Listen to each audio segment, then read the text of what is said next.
Kembali bersama saya dalam DBS to the Point, masih bersama Profesor Renald Kasali. Prof Renald, ini kan sudah ada harapan yang terkuak. Ya. Menteri atau kabinet langsung bekerja. Ini sudah harapan terbuka, lalu memelihara harapan ini, apakah memadai dalam, kalau dilihat sementara ini?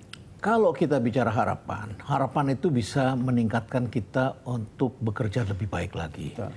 Karena dengan harapan itulah orang yang tadinya mau mati menjadi tidak mati. Mata dia hidup kembali. Tapi kalau orang sudah sakit, divonis, kemudian setelah itu dia tidak punya harapan, berarti dia akan mudah mati. Tapi bangsa ini diberi harapan untuk bangkit kembali. Kita tahu constraint-nya besar sekali. Banyak rintangan-rintangan yang kita hadapi. Ekonomi kita penuh tantangan.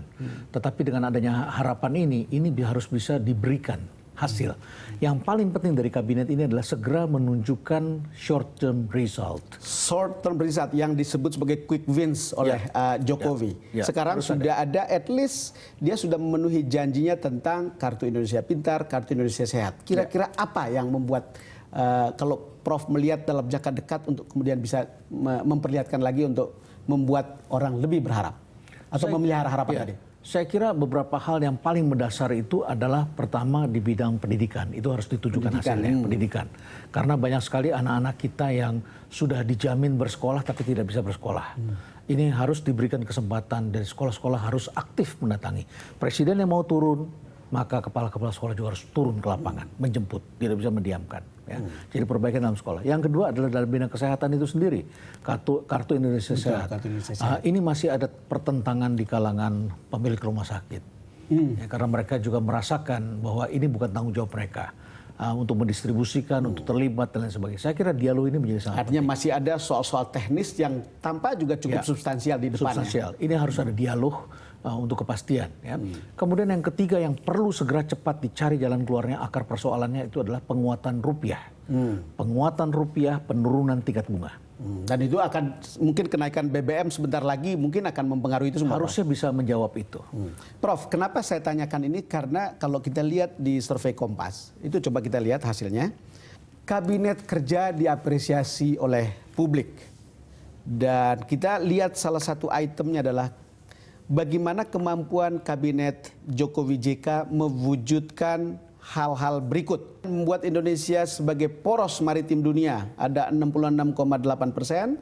Meningkatkan kesejahteraan rakyat 78,5%. Lalu mewujudkan ekonomi berdikari 71%. Yang ingin saya katakan adalah ada keyakinan itu dan akan mengecewakan kalau keyakinan itu kemudian menjadi menipis karena tidak deliver. Prof. Betul, itu betul sekali. Maka ini harus ada terus-menerus kontrol, harus terus-menerus diberikan. Bicaranya tentu harus benar, berkomunikasi harus terbuka. Karena sebetulnya rakyat kita sangat memaafkan sesungguhnya. Tetapi rakyat kita sangat memaafkan. Tetapi tidak akan memaafkan kalau mereka memainkan harapan itu. Memainkan dalam arti mereka korupsi. Mereka kemudian menyia-nyiakan kesempatan yang diberikan. Mereka hanya memperkaya diri. Mereka hanya memikirkan kekuasaan untuk diri mereka sendiri. Dan mereka kemudian tidak berkorban untuk rakyat. Presiden mengatakan kalian tidak punya visi, tidak perlu punya visi dan misi. Kalian jalankan visi dan misi Presiden. Betul. Kalau lihat keyakinan seperti itu sebagai sebuah tim kerja, Prof Renald lihat apa? Ini adalah sebuah tim yang solid. Sebuah tim yang bersama. Bahkan dulu saya pernah mengatakan, para menteri hendaknya jangan langsung bekerja, tetapi cebur-ceburan dulu di Jatiluhur sana. Supaya mereka merasa satu nasib, satu penanggungan bahwa mereka berada di bawah satu presiden yang sama.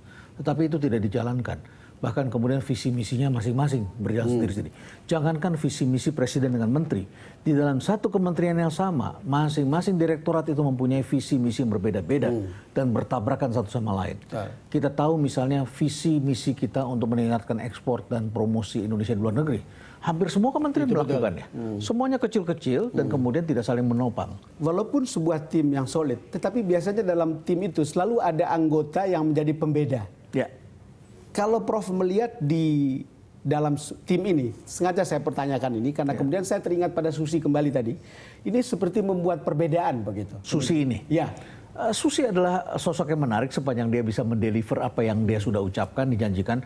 Menurut saya, Susi itu bisa menjanjikan. Pertama, dia itu adalah orang yang berada di bidangnya. Jokowi tidak salah taruh orang.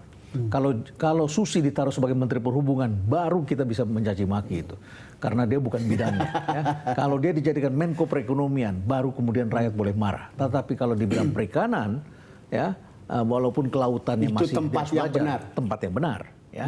Jadi itu adalah tempat yang benar. Yang kedua, dia menguasai bahasa asing. Betul. Sekarang berapa banyak anggota kabinet kita yang pandai sekolahnya, tapi bisa berbahasa Inggris dengan baik, berbahasa asing dengan baik. Saya agak meragukan. Ada pepatah Latin mengatakan selama saya hidup, selama saya bernapas, saya punya harapan. Ya. Dum spiro spero katanya. Ya. Prof, saya ingin mendengar dari Prof tentang kabinet ini, kata akhir.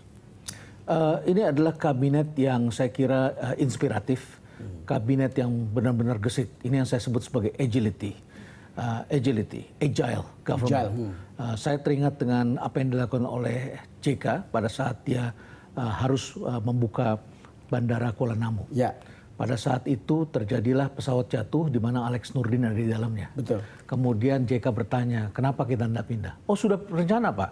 Di mana tempatnya? Kuala Namu. Loh, kenapa tidak dibangun? Sudah, Pak, sudah mau dibangun, tetapi banyak masalah. Apa? Tanah belum dibebaskan. Oh, siapa punya tanah itu? PTP. Oke, datang saya. Datang dia ke rumah Dirut PTP. Diajak makan oleh Dirut, kemudian dia datang ke sana, Dirutnya terkejut. Bayangkan, seorang Dirut didatangi oleh Wakil Presiden. Wakil Presiden, ya. Dan kemudian dia tanya, Mbak Dirut, apa masih ada masalah? Oh, tidak, Pak. Hari itu juga selesai. Kemudian setelah itu adalah masalah desain. Orang Batak pengen desain bangunannya Batak. Waktu itu Pak Rudolf Pardiri minta desain Batak. Kemudian orang Jawa juga minta desain Jawa, Majapahit. Yang satu lagi minta desainnya Delhi, desainnya Melayu. JK bilang, sudah kita ambil jalan tengah, yaitu desain internasional saja. Dan itu terjadi cepat. Saya teken sini katanya. Saya teken. Selesai urusan. Ini adalah kabinet inspiratif yang bekerja mengambil keputusan, bukan kabinet angan-angan. Oke, Prof Renald, terima kasih sudah datang. Terima kasih, Pak To the Point. Terima kasih.